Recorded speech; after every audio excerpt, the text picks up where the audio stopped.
सातो बचनवा न भोली हो सजनवा लजिया बचैहा हर हाल में एगो चुमवा ले जा गाल में संगे दिलवा ले जा रुमाल में एगो चुमवा ले जा गाल में संगे दिलवा ले जा रुमाल में।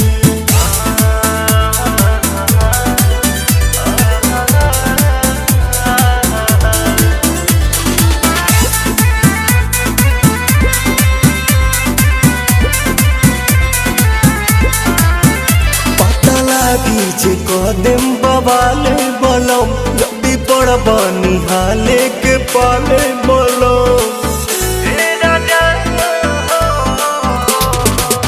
आँखी में हमारा जे आवे दे बयासु खालिम जहरिया पवन प्रियांशु